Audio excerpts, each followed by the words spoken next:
Hey, welcome back to The Better Journey. I'm Anadi Mishra from globalduniya, Canada, and today I want to talk about something that on the surface sounds incredibly straightforward, like embarrassingly simple, and then you actually try to do it and suddenly it's not.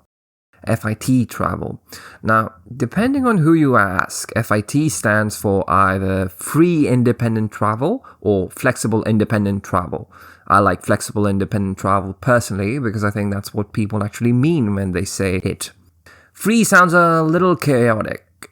Flexible sounds like you have a plan, but you're also, a reasonable human being. What people want, and look, I get that completely, I travel too, is freedom. They want to pick their own cities, their own hotels, their own pace. They want the trip shaped around them, not around a group of 40 strangers and a tour guide named Helmut, who really wants everyone at the bus by 6:45. And honestly, that's a completely valid desire. I support this. You should not be woken up at 5 a.m. on your vacation. That's not a holiday. That's a military exercise with better scenery. So the idea of independent travel, beautiful. Love it. The funny part is what happens next, because a lot of people hear independent travel and think, okay, great, I'll just book everything myself. And sometimes that works perfectly fine. I'm not going to pretend it doesn't. But the moment your trip has more than a couple of moving parts, flights, hotels, transfers, tours, maybe a cruise, maybe a train or two, kids, parents, different room types, budget conversations, you've stopped booking and you've started designing, which is a different skill. And I think the place where things quietly go sideways is this: people will do enormous amount of research, YouTube, travel blogs, TripAdvisor, Reddit, that one uncle who visited Europe in 2007 and now speaks about it like he personally built the Colosseum. They'll know a lot about individual pieces, but what's harder to see from the outside is how those pieces affect each other. A flight affects your hotel. Your hotel affects your tour pickup. Your tour timings affect how much free time you actually have. Your free time, or lack of it, affects your energy. And your energy on day 3, that affects whether you're standing in front of the Trevi fountain going, "This is magical," or sitting in a hotel lobby whispering, "I don't understand what happened to us. Why are we here? What does life even mean?" It's the connections, right? The trip isn't just the pieces, it's how the pieces behave together. And that's generally hard to plan for when you're comparing prices at midnight, emotionally coerced by a website that says, "Only 2 seats left." Which, why is there's only 2 seats left? Who are these people buying all these seats? Where are they going? I have questions. Never mind that. So Mexico, or how just give me Cancun, becomes a whole conversation. Okay, so let's talk Mexico. Because this is probably the clearest example of a trick that looks simple until it isn't. Someone calls and says, "I want Cancun, find me something good." Totally reasonable starting point. And then we start asking questions, which I think some people find slightly annoying at first, but bear with me. Are you going as a couple, a family, honeymoon, group of friends? Do you care about the beach, or is the food more important, or is nightlife the thing? Do you want somewhere peaceful and adults only, or somewhere with a water park and a swim-up bar and organized chaos in the best possible way? Are you specifically set on Cancun Hotel Zone, or would Playa del Carmen work, or Riviera Maya? Or are you just saying Cancun because that's the word you know and you're open to wherever? And this one catches people, what are the flights actually doing? Because sometimes a package looks great on the surface, and then you look closer and the flight gets in at 10 p.m. and leaves at 7 a.m. on the last day. So your 7-day vacation is more like 5 actual days and 2 days of airport pretending to be part of the trip. Which it does more often than I'd like, especially for fit. I've seen people focus entirely on package prices, book the thing, and then realize a resort is quite far from where they want it to be. The room category isn't quite what they pictured. The beach has a known seaweed situation in that season, which, look, nobody's fault. Seaweed is just out there living its life. But it's stuff you'd want to know beforehand. And I think the honest answer is, a cheap Mexico package can be genuinely wonderful. A cheap, wrong Mexico package is expensive in a different way. Not always money. Sometimes it's just everyone looking at you because you booked it. And somehow the vibes are off, and you are now unofficially the minister of vacation failure. It's not a fun portfolio to have. So before booking Mexico, and I'm not saying you need an agent for this, I'm just saying think about it. Compare the full price, not just the price, flight timing, resort location, and what that beach is actually like at that time of year. What all-inclusive really includes, because that phrase is doing a lot of work, and sometimes it means everything, and sometimes it means snacks are included, wisdom is sold separately. So now let's talk about Europe. Beautiful, ambitious, slightly delusional. Europe is a trap. A gorgeous, magnificent trap. And I say that with total affection. Here's the thing that happens with Europe. People look at the map and Europe does look small. I understand why. And they go, Paris, Rome, Amsterdam, Switzerland, Barcelona, Prague, maybe a little bit of Greece. 10 days, they say. We can do all of this in 10 days. And look, can you visit all of those places in 10 days? Technically, if you're measuring in airports, yes. Should you? That is the question. Because there's a version of a Europe trip that is a vacation, and there's a version that is a continent-themed cardio event, and they're not the same thing. Unless you're a runner.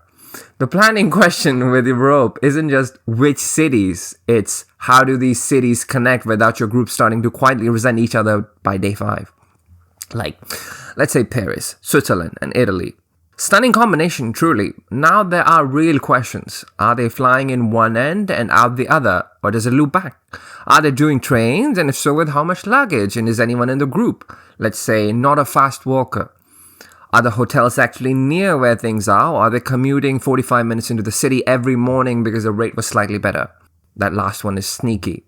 A cheaper hotel outside the city center sounds incredibly smart when you're booking. And then every single morning, there's an extra 40 minutes of getting there. Extra transit tickets and there's always someone who says, I told you we should have stayed closer. And now that person is technically right, which is the worst outcome. I remember Uncle Raj, that sorry. And people do not always count correctly when they say how many days they have. You subtract the arrival day because you're mostly tired and finding your bearings. You subtract the departure day because you need to leave for the airport earlier than you think. You subtract the train days. And then there's one day where the whole group just quietly agrees they need laundry and 1 hour of not moving. You're left with fewer real days than the number suggests. So, with Europe, and again, just something to think about. The questions I'd ask are, how many days do I actually have to do things? Am I switching hotels too often? Am I trying to genuinely experience these places, or am I kind of collecting city names? Because doing 3 places, well, is a better trip than doing 6 places exhausted. Most people know this, I think. It's just hard to feel it when you're planning from home and everything looks so close on the map. Let's talk about Japan now. Japan is my favorite example because Japan breaks people in the nicest possible way. You go into the planning process thinking you'll be reasonable. You tell yourself, I'll prioritize, I'll make good choices, I'll be calm about this. And then you start reading stuff about Japan, and the list just grows. It grows. Tokyo, Kyoto, Osaka, Hiroshima, Nara, Mount Fuji, bullet trains, cherry blossom, a ryokan, an onsen, anime shopping, temple hopping, team lamb, a Universal Studios, street food, ramen, the convenience stores, and yes, the convenience stores are genuinely worth planning for. This is not a joke. By the end, your itinerary looks like it was assembled by a caffeinated raccoon with a rail pass and big dreams. And the thing is, I get it. I genuinely get it. Japan earns this response. It's a remarkable place, but the issue with Japan isn't that there's not enough to do. The issue is that there's too much to do, and pacing becomes the whole game. What I find interesting is that Tokyo alone can be several completely different trips. Someone going for anime, gaming, and nightlife needs a completely different plan than somebody going with elderly parents on a couple, or a couple on a honeymoon, or someone who wants something quieter and more cultural. Same city, different journey. And Kyoto, people imagine it as peaceful, and it can be, but if you overschedule it, Kyoto becomes long bus rides, crowds, heat, a lot of walking, and everyone achieving spiritual enlightenment primarily through foot pain. The thing about Japan that's easy to miss when you're filling in an itinerary, Japan really rewards just wandering. The best moments are often the ones who you didn't plan.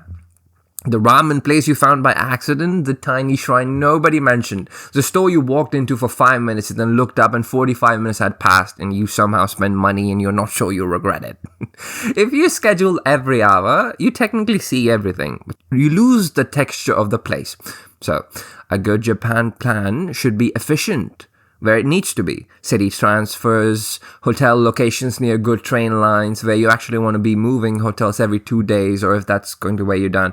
But it should also have breathing room on purpose, built in, protected. On travel agencies, let me be honest about this. Okay, I want to be straightforward here because I work in travel and this podcast is presented by Global Dunya Canada, so obviously I have a point of view. But I'm not going to do the whole only we have the secret deal hidden somewhere special thing because that's just not the reality, and also it's a little embarrassing. Sometimes an agency genuinely gets better pricing, sometimes they don't. Sometimes booking yourself online is completely fine. I don't think every trip needs a travel advisor. I think some trips do. And some trips, you're honestly okay on your own. And being clear about that difference is more useful than just insisting everybody needs us. What I do think a good advisor brings, and I'm just trying to be genuinely honest about this, is judgment. Not just search results, judgment. Because the internet will give you options, thousands and thousands of options, but options aren't clarity. Options are just more decisions. What an advisor is actually doing a lot of the time is filtering, looking at your trip and quietly asking, does this actually make sense for this person? And sometimes the most valuable thing is not what we recommend, it's what we say to avoid. Avoid that flight because the connection is too tight and it's not worth the stress. Avoid that resort for a family trip because the vibe really doesn't match what you're describing. Don't fly into the cruise port city on the day of the sailing because if anything goes slightly wrong, the ship is not going to wait. The ship is not your friend in that moment. The ship has a schedule and the schedule does not care. That's the quiet work. You see the booking. A good advisor sees the chain. And a trip is a chain. Flight, arrival time, transfer, hotel, location, tour timing, energy levels, return flight, all connected. One weak link and the whole thing feels it. That's especially true on the independent trips, where there isn't someone behind the scenes quietly solving problems. The freedom is real, and it's worth it. But freedom works best when the structure underneath it is solid. Otherwise, and I've seen this, you end up with what I can only describe as a Pinterest itinerary meeting airport reality. Beautiful in theory, somewhat chaotic in practice. Before you book anything, 5 things worth asking yourself. This isn't a checklist in the rigid sense, more just questions that actually sit with before confirming anything. First, what kind of trip am I actually trying to have? Not just where, what? Relaxed, packed, luxury, budget-conscious, family-friendly, romantic, cultural, food-focused, because the answer changes everything downstream. Second, where could things go wrong, realistically? Not in a paranoid way, just practically. Long transfer, tight connection, hotel in the wrong location, too many hotel changes, a resort that doesn't match your group. That's the stuff worth finding on a map before you find it in person. Third, am I comparing the full trip or just the headline number? A cheaper flight that arrives at midnight might not be cheaper when you account for what it costs you. A cheaper hotel 30 minutes outside the center might not be cheaper when you add the daily commute. Worth doing the full math, not just the one number.